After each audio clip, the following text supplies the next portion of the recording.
All right, everybody, we are back, and we actually have power, so we are back, like back for good. Loving it. We went 9 days without power here. Was pretty miserable, but we are back in business, and here we are kicking this news feed off. Don't forget, I publish a minimum of one video every single day, so hit the subscribe button. Like I said, it's mostly news in the auto industry and truck world, and a lot of other videos as well too. But hit the subscribe button down below.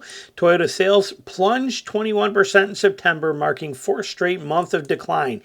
Yeah, that's okay, but honestly, as much as you guys know that I can't stand Toyota as a company and how they treat their customers, I hate misleading stuff like this, okay? I hate these articles that are misleading. Yes, Toyota sales plunged 21% in September, but Toyota's not hurting, okay? They're not doing that bad, all right? When we look at this, let's just skip through all their crap here. RAV4 delivers drops 18%. Corolla fell 31%. GR86 slid 48%. Well, of course it did because, all the fires, things like that happening with these things and all this stuff going on. But Lexus also delivered fewer vehicles in September and fell 15%. But we scroll down here. Okay, here it is. Here's your September 24 from September 23, your decline. Toyota total minus 21%, Lexus 14% down. Electrified is up for both. But look at the year-to-date 2024 from 2023 year-to-date. Toyota's actually up 5.5% year-to-date, and Lexus is up 10.7% year-to-date. Okay, these things piss me off when you see this stuff because they're not doing bad. September is just a bad month for it's bad right now. This whole last quarter or whole last few months has been miserable for every single truck brand. They're all struggling right now. So this comparison from this time to last year, this is, I don't want to use the word fake news, but it's unimportant. It's irrelevant. Overall, Toyota is still doing good. And this kind of stuff, like I said, kind of gets on your nerves sometimes when you see this. Even though I'm not a Toyota fan, you couldn't give me a Toyota right now. I wouldn't want nothing to do with them, with any of those new ones. I have a Toyota. I got a 4Runner, but I do not like what Toyota has become. I'm not a fan of them, but I still do not like seeing people shunned for no apparent reason. And this one here, this is kind of, like I said, misleading in that aspect. They're actually doing way better than all these headlines are showing that they're doing. Moving on from there, here's this one right here. Stellantis confirms the 4xe battery recall stems from cell separator damage. So basically, we know that they just got done recalling a ton of these. There's 154,000 of them, and they got to be recalled. For the 400-volt battery pack has got to be done in them, but it has been proven that it is actually the recall documentation clearly states that the cell separator damage is what caused the high voltage battery to catch fire. It's made by Samsung. Samsung SDI produced the cells in question. Both the Grand Cherokee and the Wrangler 4xEs rely on this one. Both the battery pack and electronic brain are protected by a series of skid plates. A dedicated heater unit and chiller is also needed to be mentioned. It doesn't say it's going to be replaced in recall, but the batteries are going to be. The high voltage electronics are waterproof with the trail-rated Grand Cherokee having a water fording capability of 24 inches, and the Wrangler 4xE, on the other hand, can take 30 inches for the Willys and Sahara, up to 31 for the Rubicon, and 32 for a limited run 20th anniversary Rubicon. So they're down a few inches over the standard Wrangler, if I'm not mistaken, which I think is 35 inches for a Rubicon. But anyway, and you can see right here, here's that battery right here. It sits right under the back seats and can catch fire, and they're going to replace it. But they say now the whole battery has to be replaced. There's no games, no nothing it can do over it. They have got two separate recalls for the described condition. One of them is for 154,000 units produced between 2020 and 2024.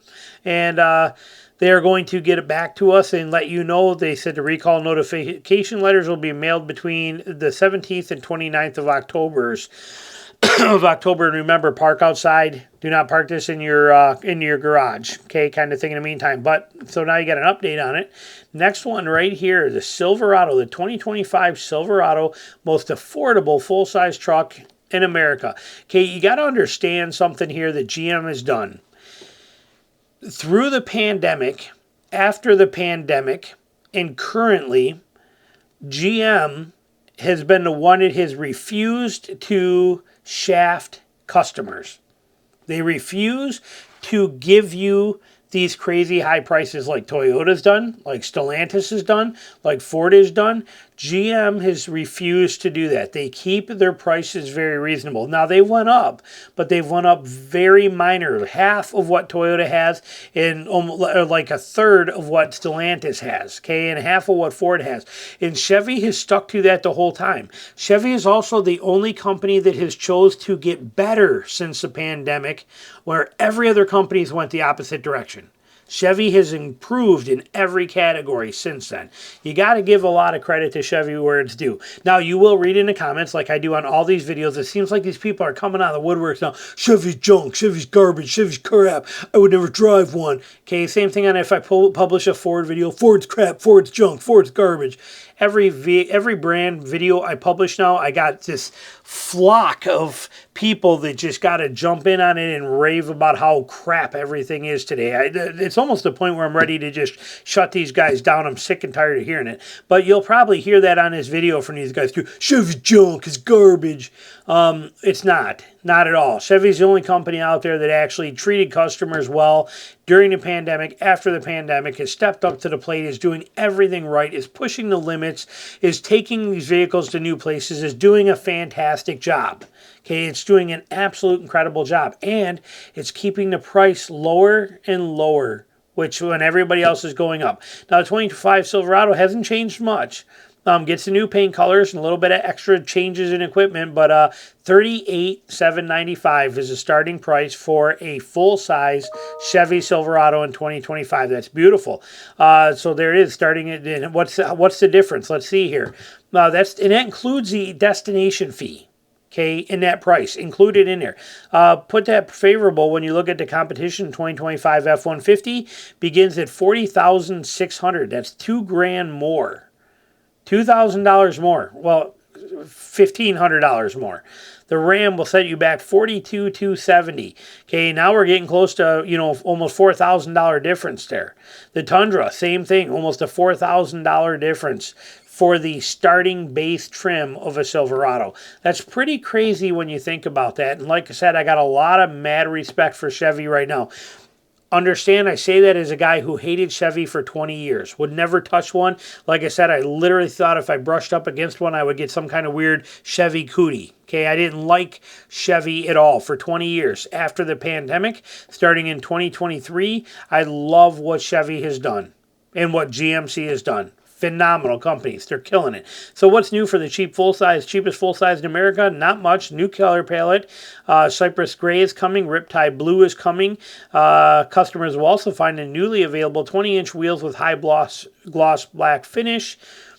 A handful of additional standard equipment. The work truck gains cruise control.